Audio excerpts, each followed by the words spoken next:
This is Gist Synopsis, and today we'll continue our book, The Subtle Act of Not Giving a Fuck by Mark Manson. And today we'll continue on chapter 4 that titles The Value of Suffering.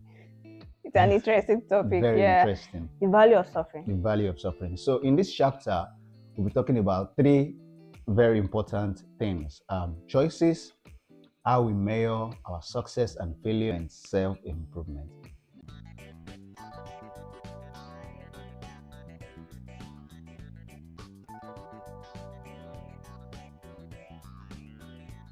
Mark Manson started the chapter by talking about World War II between Japan and the United States, and at some point, Japan was losing, and a general was sent from Japan to go into the jungle, one particular place, and the order that was given to that lieutenant was no surrender. All of them, no surrender. No surrender. So he went with three other lieutenants. Two of them died in the jungle while he was with him. They were there for 3 decades. They were there for 3 decades, even after the war has ended. Yeah. The US government was looking for him, the Japanese government were looking for him, and everybody were looking for him to just come home. This war has ended. At some point they sent some flyers to show that this war was over, but he thought it was a trick. It was a trap from the US.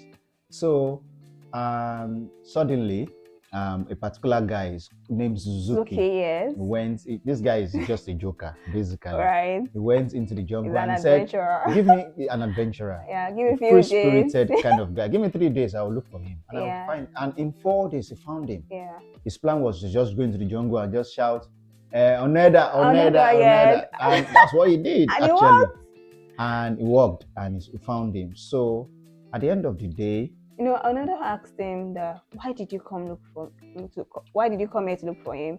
So I think Suzuki asked him first, why did you stay back after all these years the war was over? And one thing he said it was simple. He just followed an order. He was just following the order. No surrender. The most important thing to him at that point was loyalty to his government, to his country. To his country. Yeah. He also asked Suzuki, why did you come look for me? Yeah. And Suzuki's reason was just...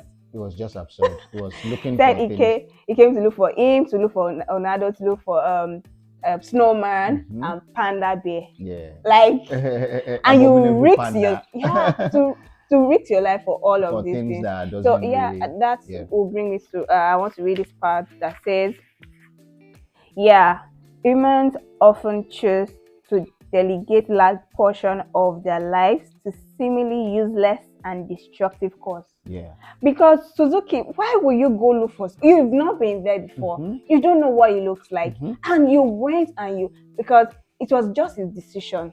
That was what he dedicated his life to at that point. But Oneda, on the other hand, he dedicated his whole life staying in that jungle good course for a good cause to him. Yeah. Because he thought he was doing his country good. Yes, and this affected him when he got back to his country. Yeah. So he said, so Onado returned to Japan. So when he returned, this is what he found out. So he found out when he returned to Japan, he was horrified that a capitalist fisher culture that has lost all of the traditions of honor and sacrifice upon which his generation has been raised. So all the things he knew about his country before he went for war 30 years changed. Ago, everything has changed. So and it was that thing it was holding on to, their culture, their economy, and all of that. Going in that jungle. Yeah, and but realized everything was just. He wasn't happy. Yeah. When he got back, he wished it was still there. Yeah. According to Mark Manson, he wished it was still there. So basically, our choices, what we put our priorities into, like one of my friends was telling me that he had a staff that after he collected his salary for 2 months, guess what he used the money for? To buy an iPhone, the latest iPhone. And my friend, who was his boss, was still using an iPhone 7. So priorities really matters. Are you willing to suffer for all of these things and put your resources into things that doesn't make sense?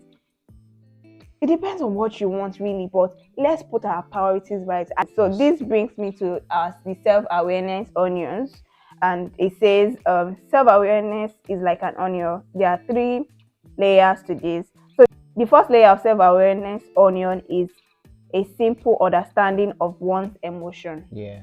This is when I feel happy. This is what make me feel sad. This give me hope. You know, sometimes in the morning you just wake up, you feel this kind of awkward upset in your stomach, Your you feel inner a mind burn is not. in your chest, you know, you feel that you are not happy, your inner mind is not settled. Maybe probably you failed an exam. Yes. You're not, Spoke to you rudely. someone spoke to you rudely. Or you not meet your or goals. you not meet your target goals for a particular month or year. You're just feeling that something in you that is not making you happy. Yes. Right? That is the first layer Yeah. of that. Yeah.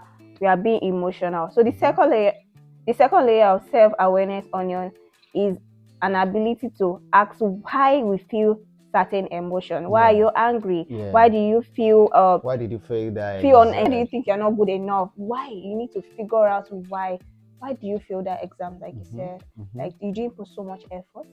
You didn't read the necessary textbooks, materials. Or how do you feel someone spoke to you rudely? Rudely. How do you measure that? Yeah. I mean, like, why do you think that person was rude to you? You need to figure out why. Yeah. There is another even deeper level of self-awareness on you, and this one is full of fucking tears. The third layer is our personal values. Why do I consider this to be a success or a failure? Why am I choosing to measure myself?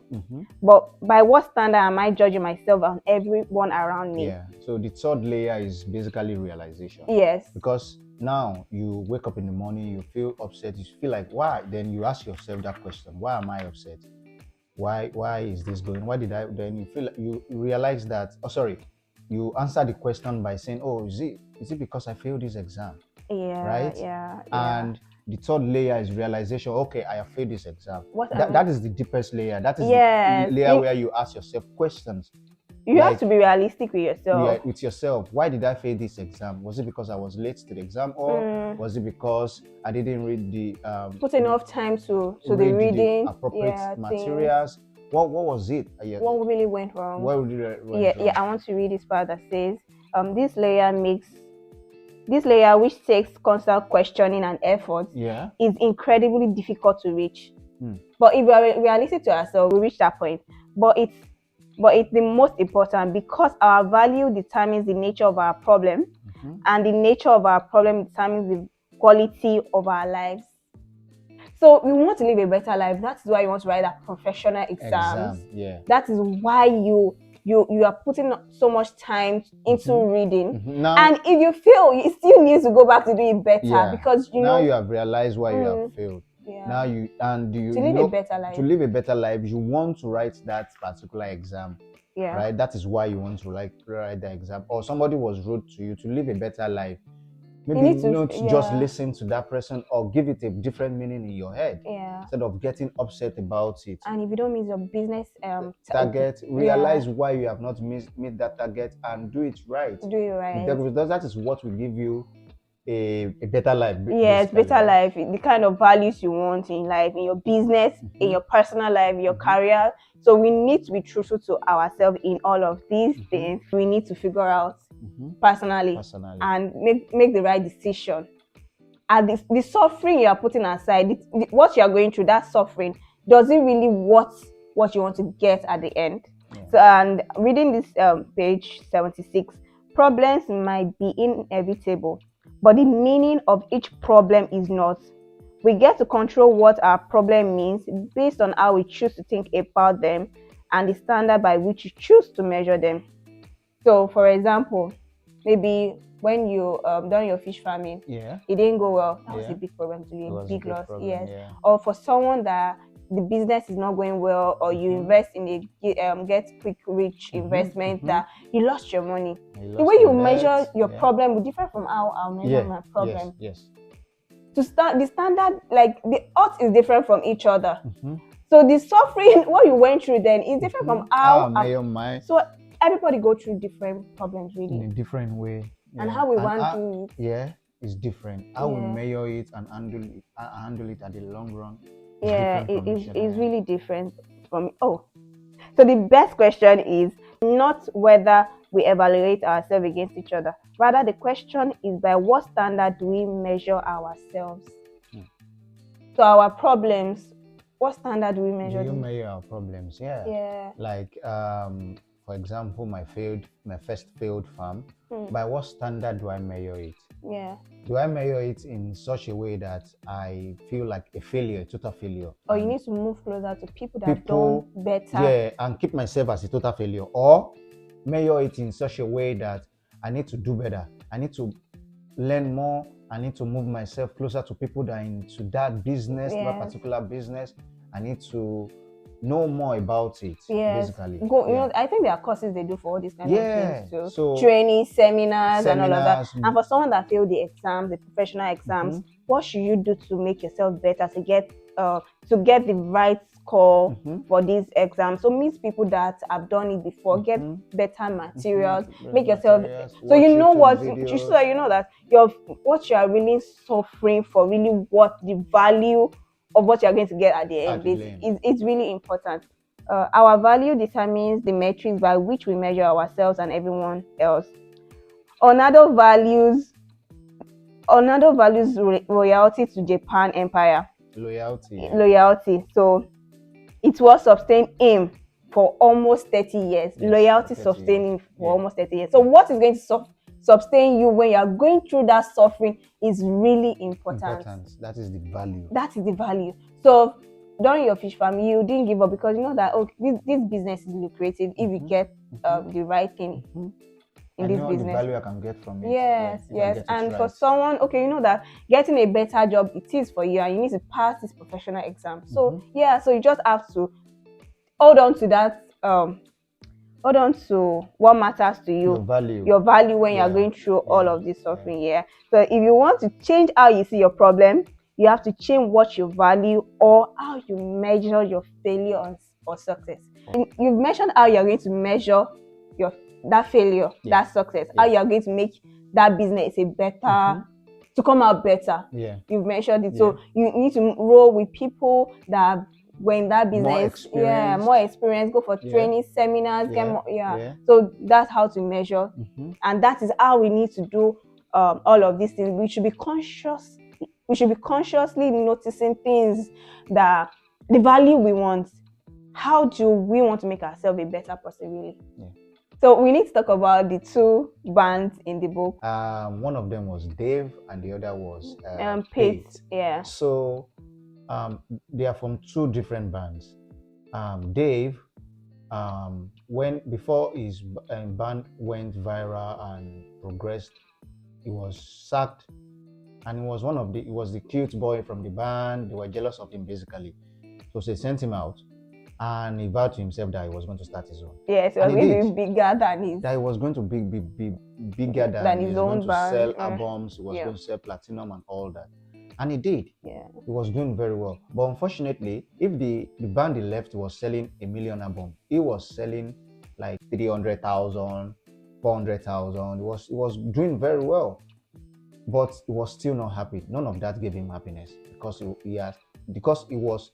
value was to be more than those other guys. To be better than his previous band. But Pate, on the other hand, the same thing happened to him. He was sent out of his band. They asked him to leave. He was depressed. He was down. But he picked himself up. He started a family, and he had kids. He has children. And when they asked these two guys, the other guy, Pate, he said he was happy with where he is. His value changed. His value totally changed. He was now happy. His value is in family, is in growing kids and all that. He was happy. Which, on the other hand, Dave was not happy. Dave was not happy because he could. He wanted to be bigger than his band. It wasn't bigger than his band, but he was still rich. He was still famous, but he wasn't bigger than his band. So, and on the other hand, Pate focused on his family. He was happy. He has a family, so he has something Dave can never had. Oh, yeah. Yeah, he has time for his family and all of that. But on the other hand, Dave was not happy because he didn't change his value. His value was to be bigger than the previous. But this brings me to this. It said this story suggests that some values and metrics are better than others. Some lead to good problems that are easily and regularly solved. Others lead to bad problems that are not easily and regularly solved. So why get stuck up on problems that are not easily solved? So my take from this book is we have poor problems, that is poor standard we set for ourselves and others. We essentially give fucks about things that doesn't make sense, things that in fact makes our life worse. But when we choose better values, we are able to divert our focus to something better, towards things that matter, things that improve the state of our well-being and that generate happiness, pleasure, and success as side effects. It's just straightforward. So from me to you, what are the values that you prioritize about everything else and therefore influence your decision making more than anything else? This should just be our daily day-to-day templates, really, and it's straightforward and it's going to improve our well-being. In chapter 4, this is my own take. Yeah. I'll read this place out. This, in a nutshell, is what self-improvement is really about. Prioritizing better values, choosing better things to give fucks about. Because when you give better fucks, you get better problem. And when you get better problems, you get a better life. Yeah. This is self-explanatory. It's really straightforward. And it's direct. Yeah. Yeah. So like you got to put your energy, your priorities into things that are very, very important. True. Right? And lay off the things that are worrying you. Thank you so much for watching today's video, and drop your thoughts at the comment section and we'll respond to everything. And don't forget to like, share, and subscribe. See you guys in our next video. My name is Fola Shade. And my name is Tosin. Bye.